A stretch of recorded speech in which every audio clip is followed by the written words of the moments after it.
Welcome to Wild World News.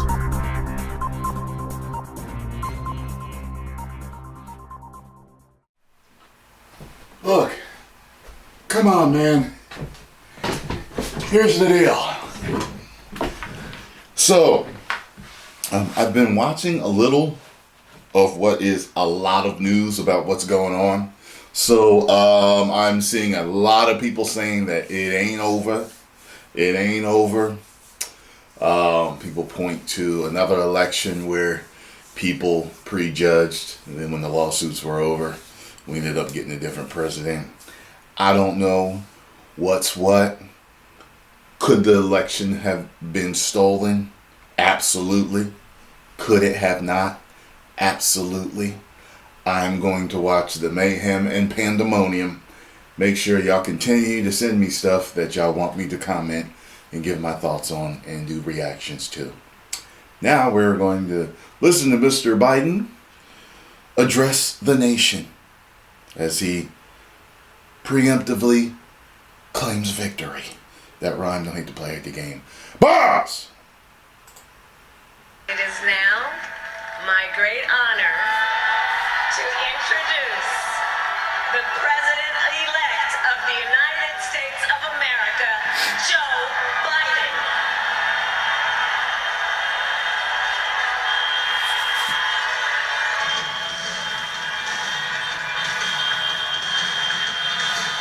Came running out.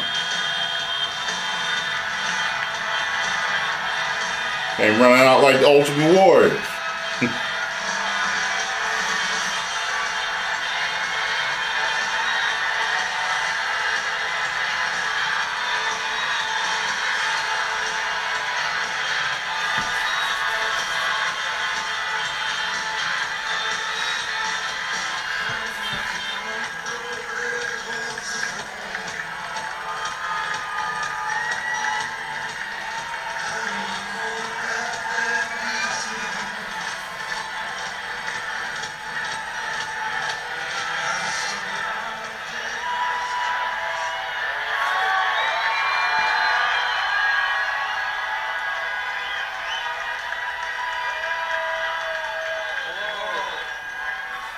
My fellow Americans,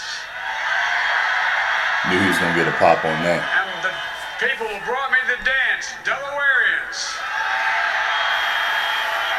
Delawareans. See my Never heard buddy, that before. Senator Tom Carper down there, and I think Senator Coons is there, and I think the governor's around. And Senator Coons? is that Ruth Ann? And that former Governor Ruth Ann Minner. Most importantly, my sisters-in-law, my sister Valerie. Anyway. Folks, the people of this nation have spoken. They've delivered us a clear victory, a convincing victory, a victory for we the people. We've won with the most votes ever cast on a presidential ticket in the history of the nation. 74 million. I saw a few people arguing that in my comments section. Well, I must Brought up admit, some very good points. tonight, we're seeing all over this nation, all cities and all parts of the country, indeed across the world, an outpouring of joy, of hope, renewed faith in tomorrow. Bring a By the better way, day. try to make your comments short, because everyone that comments By the trust 19 and paragraphs on confidence something, you placed in me. if you notice, it never shows I up. pledge to be a president who seeks not to divide, but unify. Who doesn't see red states and blue states, only sees the United States. All large comments like that get sent to my held folder. It's With the probably looked at confidence as kind of spammy. of the I whole don't know. people, to win the confidence of all of you. And for that is what America, I believe, is about. It's about people. And that's what our administration will be all about. I sought this office to restore the soul of America, to rebuild the backbone of this nation, the middle class, and to make America respected around the world again. And to unite us here at home, it's the honor of my lifetime that so many millions of Americans have voted for that vision. And now, the work of making that vision is real. It's a task, the task of our time. Folks, as I said many times before, I'm Jill's husband. And I would not be here without their love and tireless support of Jill and my son Hunter and Ashley, my daughter, and all our grandchildren and their spouses and all our family. They're my heart. Jill's a mom, a military mom, an educator. And she has dedicated her life to education. But teaching isn't just what she does, it's who she is. For American educators, this is a great day for y'all. You're going to have one of your own in the White House. And Jill's going to make a great First Lady. I'm so proud of her.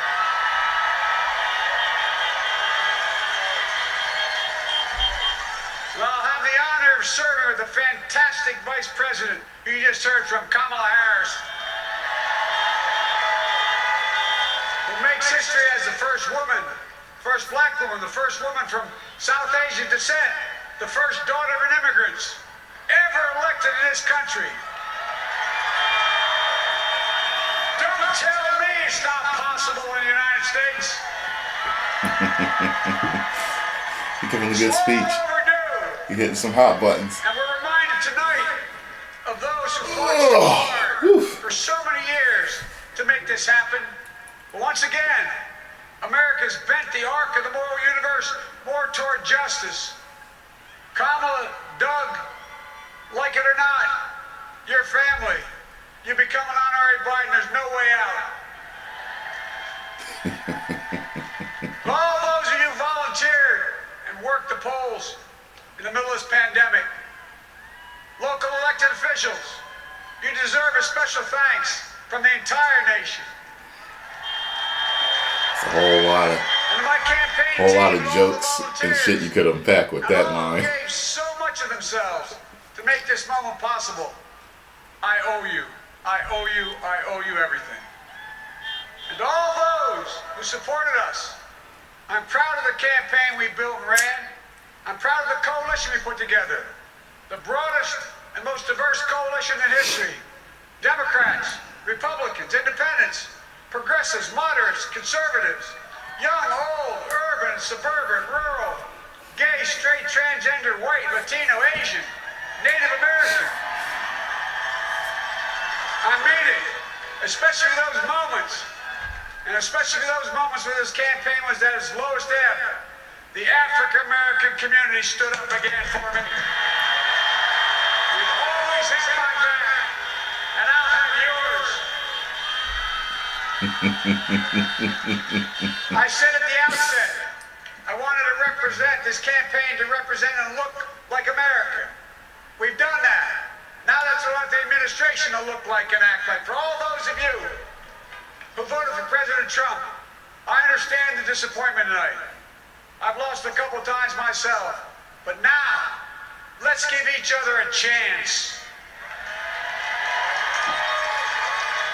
You pouring that gravy on, ain't he? Put away the harsh rhetoric, lower the temperature, see each other again, listen to each other again. And to make progress, we have to stop treating our opponents as our enemies. They are not our enemies, they are Americans. They're Americans. Oh, that's true. The Bible tells us, to everything there is a season, a time to build, a time to reap and a time to sow, and a time to heal. This is the time to heal in America.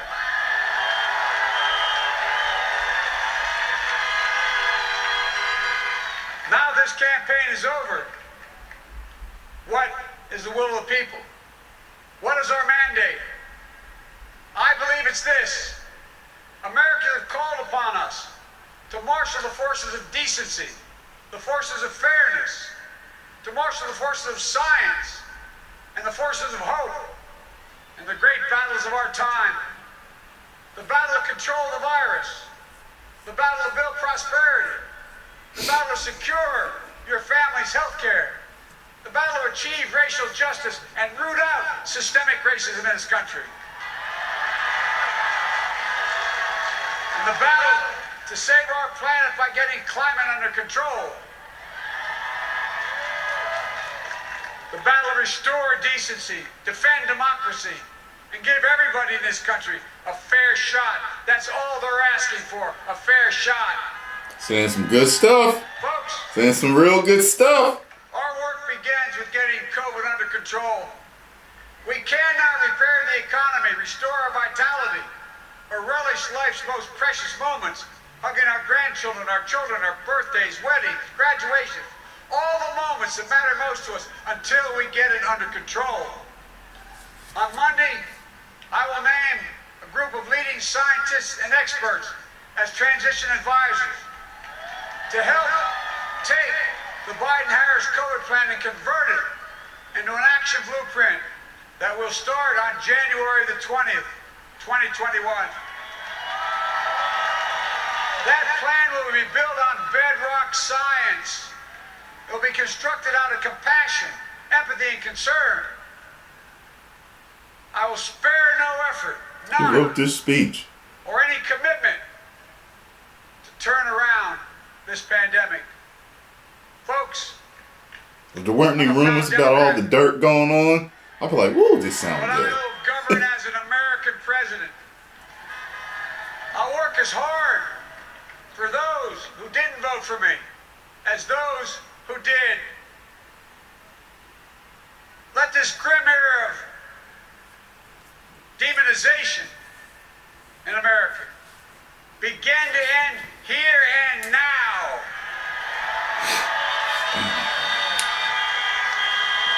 The refusal of Democrats and Republicans to cooperate with one another. It's not some mysterious force beyond our control. It's a decision, a choice we make. And if we can decide not to cooperate, then we can decide to cooperate. And I believe that this is part of the mandate given to us from the American people. They want us to cooperate in their interest. And that's the choice I'll make. And I'll call on Congress, Democrats and Republicans alike, to make that choice with me. The American story is about slow yet steadily widening the opportunities in America. And make no mistake, too many dreams have been deferred for too long. We must make the promise of the country real for everybody, no matter their race, their ethnicity, their faith, their identity, or their disability. Folks, America has always been shaped by inflection points, by moments in time where we've made hard decisions about who we are and what we want to be.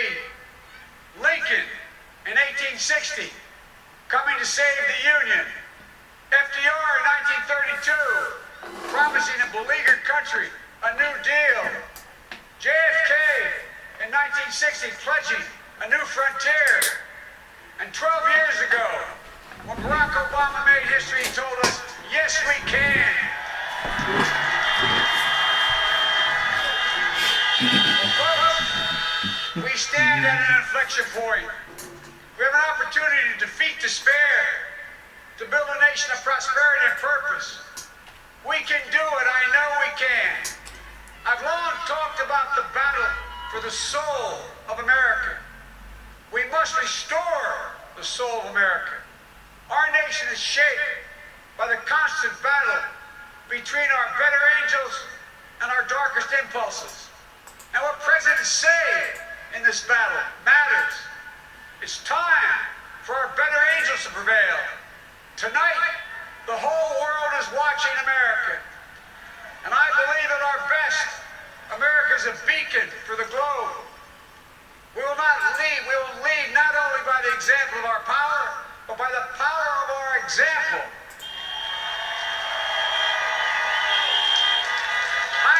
I've always believed, many of you heard me say it, I've always believed we can define America in one word: possibilities.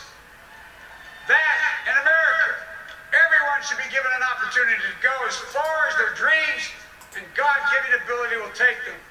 You see, I believe in the possibilities of this country. We're always looking ahead to an America that's freer and more just, ahead to an America that creates jobs with dignity and respect, ahead of America that cures diseases like cancer and Alzheimer's, ahead to an America that never leaves anyone behind, ahead of America that never gives up, never gives in. This is a great nation. It's always been a bad bet to bet against America. We're good people. This is the United States of America. And there's never been anything we've been not able to do when we've done it together. Folks, in the last days of the campaign, I began thinking about a hymn that means a lot to me and my family, particularly my deceased son, Bo.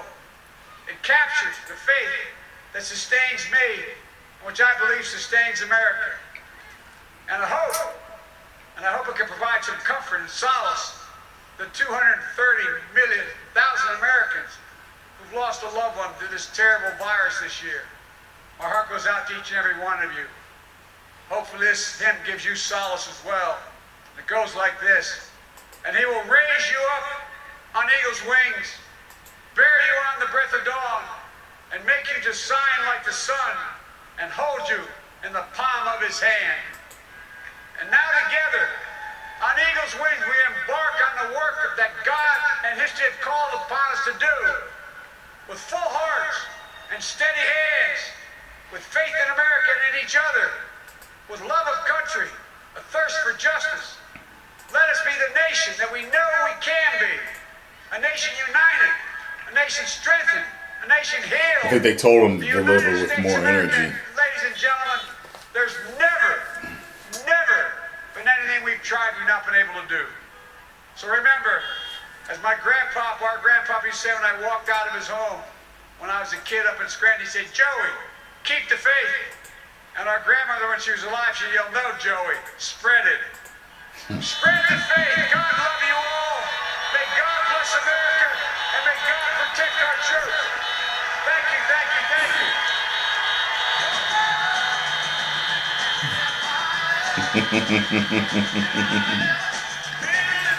I don't want to get no copyright claim for that. All right, so what'd you guys think? I thought it sounded great. A few things I'd like to touch on. I read a lot of the comments.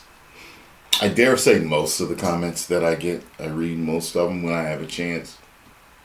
Especially some of these, trying to see where people's minds are at. And I know apparently I have a lot of conservative fans, which is cool. And I have Democratic fans also, Democrat fans, and whatever. It's cool too. But I see you guys warring in the comments and whatever. It is what it is. But so a few things I'd like to point out. As far as the speech went, I thought it went well. I did. Like, if I wasn't a person, like if I was a sheep, I would think this is so wow. Like, I didn't know who to vote for, but wow, this guy, he's a good guy. It's great. Utopia is right around the corner. That's what I'd be thinking. However, because I'm a person that thinks critically and likes to look at both sides, I know what a politician's job is, and one of them is to make shit sound real good. He did a great job, speech writers, all that. I think he did a great job of making things sound great in what was to come. Now, a few things I'd like to touch on. A lot of people I've seen saying, look, you're voting for Biden, you're voting for Kamala Harris to be president. And I really, in the back of my mind, I knew kind of what they were saying. And I felt as though, this is my initial thoughts, that that they're saying that sooner or later, because of his mind, he's going to be, said to be incompetent. And they're going to put her in his place. Is that what you guys are saying? Because that's what I think it is. Everybody keeps saying that. And I'm just like, okay. Because of his mind, if he doesn't get that in check, they're going to say he's incompetent and they're going to move her on in. So then she's the double first, which would be very interesting. And with this whole debacle going on with the votes, all these finding votes here, and people ain't counting stuff right, and something. As far as I'm concerned, looking at both sides, something seems real fishy. It does. Something is up. Okay, something is wrong. Okay, what I want is fairness and things to be done the right way and justly. Something is not right. And I think it's wrong if they did, in fact, steal the presidency or do something shady or underhanded. I think it's wrong for people to praise a guy who didn't really win just because they didn't want the other guy to win. What kind of backwards thinking is that? You know what I'm saying? Well, at least he ain't. I don't care if he stole it or not. At least this guy ain't. I think that's really weird, way of thinking. A lot of people think, and I see this a lot in my comments too. I see a lot about we're moving toward a civil war. Before I used to, with all the, the publicization,